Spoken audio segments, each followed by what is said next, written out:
કાલ બાપુ શું કહેતા હતા તમને ખબર હે ને? શું કહેતા હતા? કે આટલું બધું ભેગું કરીને શું કરશો? મર્યા પછી બધું અહીં જ મૂકીને જવાનું છે. હવે એમ કહીને બાપુ તારી જોડે દક્ષિણામ 2500 લઈ ગયા, તને ખબર પડી? મૂર્ખી. જીવતા જીવતા સુધી તો પૈસાની જરૂર પડે. હવે હેમુ, આ તો બહુ જ ખુશ છું. આ તો તાર પપ્પાએ મને ડોલ કીધી. મમ્મી તને સાંભળવાની ભૂલ થઈ હશે. ડોલ ને ઢોલ કીધું હશે. પારુલ, તારા વખતની સરપંચની ચૂંટણી ઉભો રહ્યો હે ને? ના બાપા ના, મારે તે ઊભું નહીં રહેવું. ચમ? જે લોકો આપણા વિડીયો ને લાઈક ને શેર નહીં કરતા એ આપણને વોટ સુખા આપશે. બધું વિડીયો હંગા જોર દેવાનું. જો પારુલ, આપણે 300 વીઘા જમીન લેશું. કેટલી લેશું? 300 વીઘા શું 400 વીઘા લો ને? 400 વીઘા લેશું. ઓકે, આપણે 400 વીઘા જમીન લેશું. કેટલી? 400 વીઘા. એમાંથી અડધામ શું કરવાનું આપણે? આંબા વાવીશું. 200 વીઘામાં આપણે આંબા વાવીશું. બરોબર? પછી બાકીના 200 વીઘા વધે એમાં શું કરશું આપણે? સ્વિમિંગ પૂલ બનાવશું. 200 વીઘા સ્વિમિંગ પૂલ ના સારો લાગે તારો પાસે. એવડો મોટો થાય. ભલે મોટો થાય, આપણે બનાવશું પણ. અડધામાં આપણે છે ને જીમ બનાવશું. આ તો વાંધો નહીં. આપણે 100 વીઘામાં સ્વિમિંગ પૂલ અને 100 વીઘામાં જીમ બનાવશું. હા. અને આ બધી ચર્ચા કરવા માટે આપણે તો નવરા છીએ. તો મને ખબર નહીં પડતી આ બધા લોકો શું કરવા જોઈએ. તમે નવરા છો?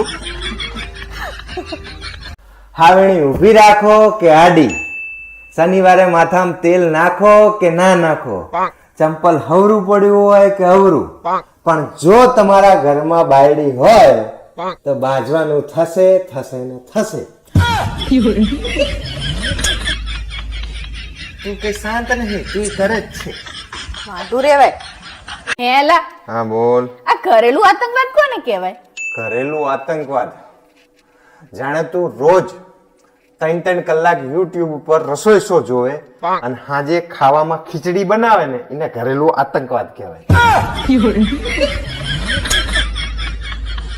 હેલા, તમને ખબર હે શું? આપણી સોસાયટી નાકે જે ભિખારી બેહે હે ને હા. એને 3 બૈરી હે. તને અવરું સમજાણું હોય, એને 3 બૈરી છે ને એટલે એ ભિખારી થયો હે. આ એક ને ખેંચવાથી 3 હાચવે હારો ભિખારી. એ હા, હું પપ્પાને પૂછીને કહું. હા બ્રનલા, હા બોલ. તમારા નજરમાં કોઈ એવો છોકરો હે જે શાંત હોય, જે સુશીલ હોય, જે સંસ્કારી હોય અને જે હેન્ડસમ હોય? કોઈ દાડો કેરી, પપૈયું, ચીકુ બધું એક ઝાડ ઉપર ના થાય ગાંડી.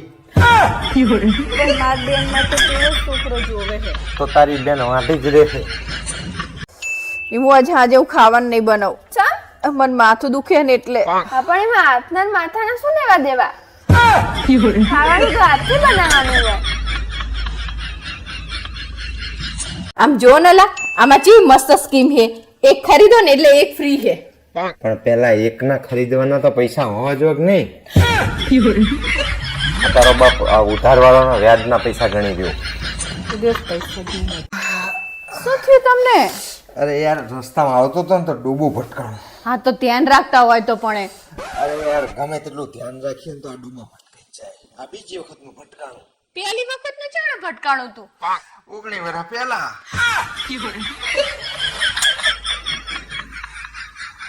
પપ્પા હા બેટા. મને ડીજે લઈ દો ને. બે નથી લેવું હવે ડીજે સાની માની રે. ના મને લઈ દો ને પપ્પા. અરે લપ ના કરીશ ને તું, પછી ડીજે લાવીશ ને તો આખી સોસાયટી ને હુવા નહીં દે. એ બધા હુઈ જશે પછી વગાડીશ બસ. તું તારી માં છે. આમે તમે બધા પુરુષો ગંધાતા જો હો. શું તંબુરો ગંધાતા હોઈએ છે? અમે બધા પુરુષો વાણંદ જોડ જઈને આવીએ ને તો સીધા નાવા જતા રહીએ છીએ. અને તમે બૈરા પાર્લર જઈને આવો ને તો મોઢું નહીં ધોતા. હો હોય કે ગંધાતા તમે હો. ખબર કઈ પડે ને કઈ હોશિયારી મારતી હોય. કોક દિવસ બૈરાન વહીવટ આપો તો ખબર પડે કામ ચેતા થાય છે. શું કામ છે એ થાય છે? તમને અલાદીન નો ચિરાગ આલી દઈએ ને તો તમે જીન જોડે વટાણા જ ફોલાવરાવો. આમ લાવો ને રિમોટ. તમને તો ખબર જ નહીં હોતી કે કઈ ચેનલ ઉપર કયો પ્રોગ્રામ હારો આવે છે. આમ હામ શું જોઈ રહ્યા હો? તમને તો એવું જ લાગતું હશે કે હું બાજવાના બાના ગોતું નહીં. અરે ના બાપા ના, તું બાજવાના બાના નહીં ગોતી, તું ખાસ ખાલી મને ગોતે હે. બાના તો આખા ગામના તારી જોડે પડ્યા હોય. શું બનાવ્યા છે ખાવામાં? વઘારેલી ખીચડી. એ ભગવાન, પાછું ખીચડું બનાવ્યું. લગન પહેલા તું મને ચેવું કહેતી હતી કે લગન પછી હું તમને 32 જાતના ભોજન કરીને ખવડાવીશ. 32 જાતના ભોજનની વાત કર્યા વગર સાનામાના ખાઈ લો ને તો જે મોઢામાં 32 છે ને એ પાડી દઈશ. ખાઈ લો. તમારા બધા બૈરાઓને હે ને પાચન શક્તિની ગોળીઓ લેવાની જરૂર છે. ચમ એક વાત કીધી હોય તો તમારા પેટમાં ટકે છે. આખા ગામમાં ઢેરો પીટી પીટી પૂરું કરો છો બધું. કોણ હતું? માગવા વાળો હતો, બચારો ભૂખ્યો હતો ને તે 50 નોટ આપી. મેં કીધું બહાર જઈને ખાઈ લેજે.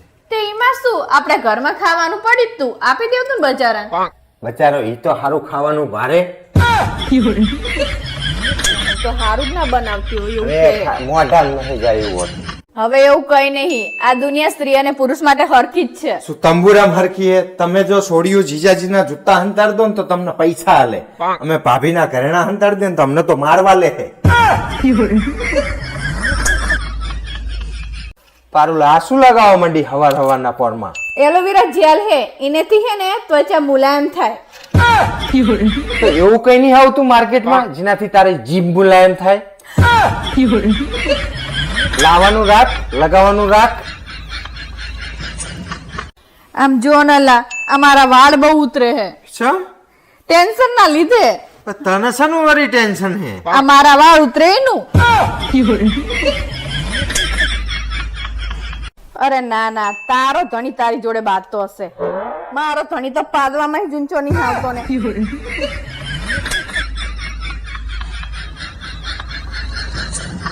એ ભગવાન યાર, મારી વાત તો સમજ યાર તું પહેલા. તમારી મરજી પડે ને એમ કરો.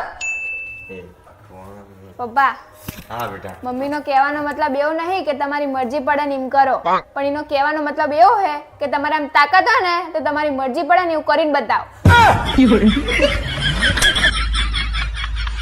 તારું હું કાલ જ YouTube માંથી જોઈને ઓપરેશન કરતા શીખી જો બધા પ્રકારના. એટલે હવે તારા કોઈ પણ સંબંધીને હૃદયનું, ફેફસાનું કે કોઈ પણ જાતનું ઓપરેશન કરાવવાનું તો મને કહેજે. ના હો, એવા ખોટા અખાતરા મારા સંબંધી ઉપર ના કરતા. ખાલી YouTube માંથી જોઈને કઈ ઓપરેશન કરતા કોઈ શીખી જતું હોય? હા તો હું તને ઈ જ કહેવા માંગુ કે આખો દાડો તું શું મંડાણી હોય કુકિંગ શો જોઈને? આવામાં ઠેકાણા કરતા નહીં, આખો દાડો કુકિંગ શો. આ તમારી ફાંદ ઓછી કરવાનું કરો ને તો હું તમારી જોડે છૂટા સેડા લઈ લઈશ. મારી ફાંચ શું ન રહે તને? 5 રોટલા ઠૂસી જાઓ. ખાવાનું બનાવતા જોર આવે એમ કે ને? કોઈ ખાતું હોય એટલા 5 રોટલા?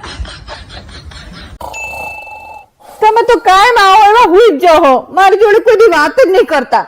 એમાં બકા એવું છે ને કે તારી વાતો રહી ને હાલડા જેવી હોય, કાયમ મને ઊંઘ જ આવી જાય.